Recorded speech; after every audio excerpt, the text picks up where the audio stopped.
Will it ever be enough, my friend? This is the question that you have to keep asking yourself. You know, everything that you have already in this lifetime, all the people and opportunities that you already have around you. If you had more,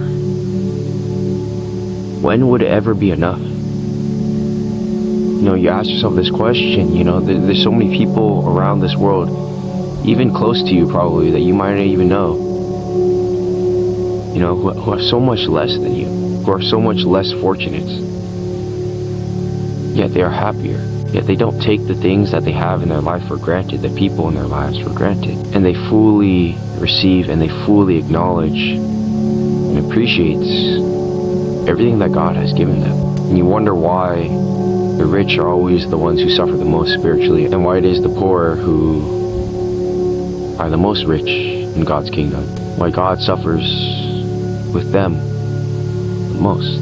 You know, it's because they realize that you really don't need much in this life. And oftentimes, the root of all of our problems in this life, you've heard it said, is pride, and it is because we think that we know better than God, that we know what we want, or rather that we know what we need, my friend, what our heart desires. But that's not always what God desires for us. You know, thinking that if we had more, thinking if you had that one magical person to fill this gap, this void in your heart, in your life, my friend. If you made more money, if you had more friends, if you were better at whatever it is that you're doing, when will it ever be enough, my friend?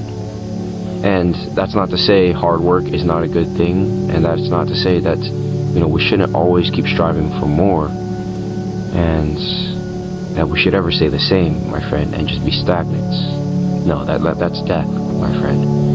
But what I'm saying is, what should we be striving for? You know, that's the real question. Is it leading you to God?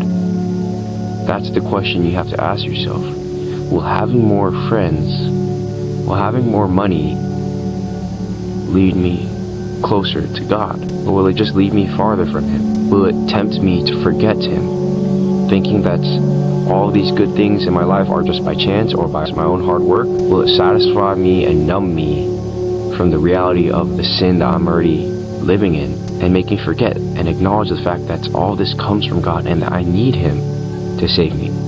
Will it ever be enough? And if you can answer that, my friend, you'll know where you're going. You know exactly where you need to be. I love you, my friend. Peace.